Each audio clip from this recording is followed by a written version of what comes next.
जब आपने नाक का विष पी लिया था और आपने कहा कि उस समय आपका एक हिस्सा नींद महसूस कर रहा था, जबकि दूसरा हिस्सा महसूस कर रहा था कि आपके अंदर तेज चमक आ गई है।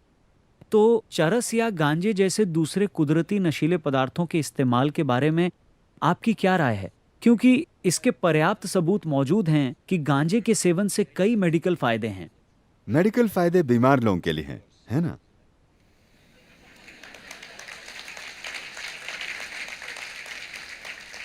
जब लोग बीमार होते हैं तब हम मेडिकल फायदों की बात करते हैं, ना कि तब जब वे स्वस्थ होते हैं, है ना? तो आ, मुझे खुशी है कि आपने थोड़ी रिसर्च की है उस नाक के विष वाली चीज पर। हम रोजाना नाक का विष नहीं पीते। कई बार हम रोजाना पारे का सेवन करते हैं, मगर वो नशे के लिए नहीं है। ना ही हमें नशे के लिए नाक के विष की जरूरत होती है। मेरी आंखों में देखिए, ये हमेशा नशे में चूर होती हैं। Really, don't put your head down, just look at me and see. अपना सिर नीचे मत कीजिए, मेरी ओर देखिए। मैं हमेशा नशे में होता हूं।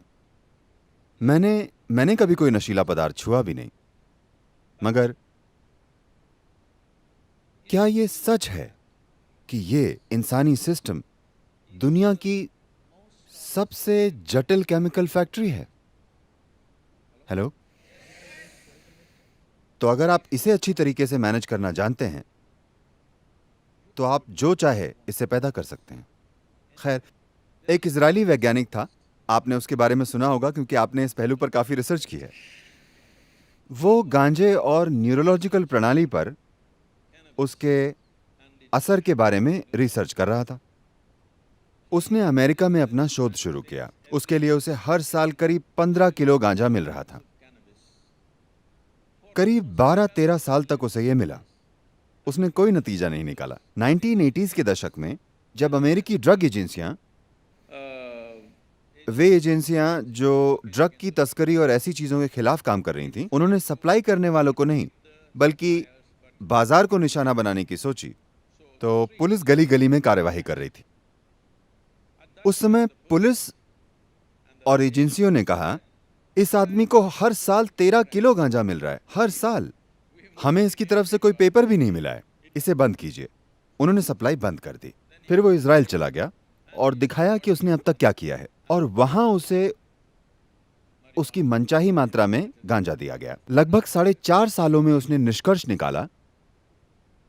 उसने कहा, हमारे दिमाग के अंदर गांजे के लाखों ग्राहक बिंदु हैं। मगर क्यों?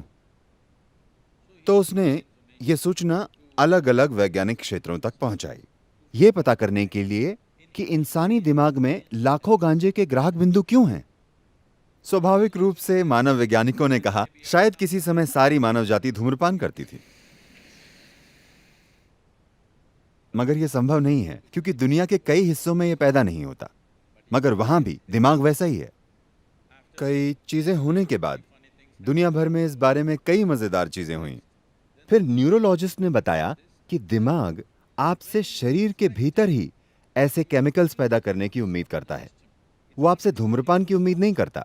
ये आपसे वो पैदा करने की उम्मीद करता है ताकि आप हर समय अपने मूड को संतुलित रख सकें। मगर ज्यादातर इंसान निकम्मी केमिकल फैक्ट्री बन गए हैं, या वे बस एक शानदार फैक्ट्री को मैनेज करने वाले घटिया सीईओ बन गए हैं। तो उन्होंने बाहर से नशा लेना शुरू कर दिया है। यह कोई नैतिक मुद्दा नहीं है, मेरे लिए यह कोई नैतिक मुद्दा नहीं है। मगर बात यह है कि इस बारे में ठोस अध्ययन है जिन्हें उन कार्यकर्ताओं द्वारा दबाया जा रहा है जो इसे आगे बढ़ाना चाहते हैं। यह दिखाने के लिए ठोस अध्ययन है कि आपकी निर्णय लेने की क्षमता, आपके दिमाग के कुछ खास आयाम, खासकर निर्णय लेने की क्षमता काफी कम हो जाती है अगर आप 30 दिन तक गांजे का सेवन करते हैं। अगर ऐसा 4 से 5 साल तक चलता है, आपकी निर्णय लेने की क्षमता साफ तौर पर प्रभावित होती है। With that kind of mind, with that kind of a इस brain, तरह के दिमाग के साथ अगर आप अदालत जाते हैं और मैं अपना जीवन आपके हाथों में सौंपता हूं, तो मैं नहीं चाहूंगा कि गांजा पीने वाला वकील मुझे मिले। मैं नहीं चाहूंगा कि गांजा पीने वाला सर्जन मेरा ऑपरेशन करे। अगर वो बस गली के कोने में गांजा पी रहा है और किसी को कुछ नहीं कर रहा है, तो वो उसकी समस्या है। मगर मैं निश्चित रूप से नहीं चाहूंगा कि मेरा सर्जन गांजे का सेवन करके मेरी सर्जरी करे। हाँ या नहीं, क्या आप चाहते हैं? ना ही मैं ऐसे ड्राइवर चाहता हूं, क्योंकि मैं एक खास गति पर गाड़ी चलाता हूं। मैं नहीं चाहता कि नशा करने वाले दूसरे ड्राइवर मेरे साथ गाड़ी चलाएं। मैं नहीं चाहता। न ही मैं अपने लिए ऐसा ड्राइवर चाहूंगा अगर कभी मैं गाड़ी में पीछे बैठूं जो नशा करके गाड़ी चला रहा हो। अगर आप चाहते हैं तो आपकी मर्जी है, मगर हम ऐसा नहीं चाहते। अधिकांश लोग ऐसा नहीं चाहते क्योंकि वे जानते हैं कि इसका नतीजा क्या होगा। तो हम दरअसल मनोरंजन की खोज में हैं। हमने इसे ऐसा बना दिया है। इसका मतलब दरअसल यह है कि आज लगभग 70% अमेरिकी आबादी दवाओं पर है। बाकी दुनिया उनके पास पहुंचने की कोशिश में है। हाँ, बाकी दुनिया उनके पास पहुंचने की कोशिश कर रही है। लोग कम उम्र से ही दवाइयां लेना शुरू कर रहे हैं। बाकी 30% निश्चित रूप से उन चीजों का इस्तेमाल कर रहे हैं जिनकी आप बात कर रहे हैं। सिर्फ गांजा ही क्यों लें, हम थोड़ी कोकेन क्यों ना ले लें, क्योंकि वो ज्यादा जबरदस्त होती है। क्यों? अरे कोई बात नहीं, मुझे कोई फर्क नहीं पड़ता। मैंने आपसे कहा ना कि मेरे लिए ये कोई नैतिक मुद्दा नहीं है। सवाल यह है कि ये आपके जीवन को बेहतर बनाएगा या उसे दबा देगा। ये आपको पूरी तरह आपका जीवन जीने देगा या आपको उसके मुकाबले एक सीमित जीवन बना देगा, जैसे आप अभी हैं या हो सकते हैं।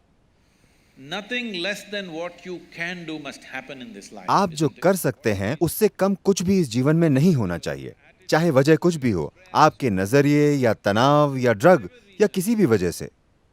आप जितना हो सकते हैं उससे कमतर इंसान आपको नहीं होना चाहिए। आपको जीवन अधिकतम ऊंचाई पर ले जाना चाहिए, क्योंकि इस जीवन में सब कुछ बस यही है कि आपके जीवन का अनुभव कितना तीव्र और गहरा है। बस यही महत्वपूर्ण है। And half the time if you're dazed out, और अगर आधे समय आप होश में नहीं रहेंगे तो इस संभावना को आप खो देंगे।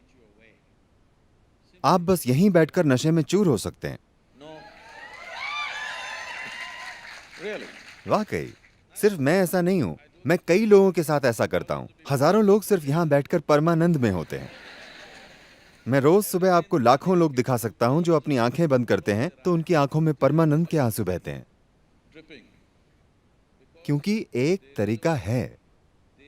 तरीका है इस शरीर को सक्रिय करने का, क्योंकि इस धरती पर इससे जटिल केमिस्ट्री नहीं है। हाँ या नहीं, क्या आप मुझसे सहमत हैं? जब सब कुछ यही है तो इसका इस्तेमाल करना सीखना सबसे अच्छा है। अगर हम अपने जीवन की शुरुआत में थोड़ा समय खुद पर लगाएं तो बहुत ही आसानी से आप वहां पहुंच सकते हैं। इसकी जगह अगर हम बाहरी चीजें लेते हैं तो उसके बुरे नतीजे हम जानते हैं।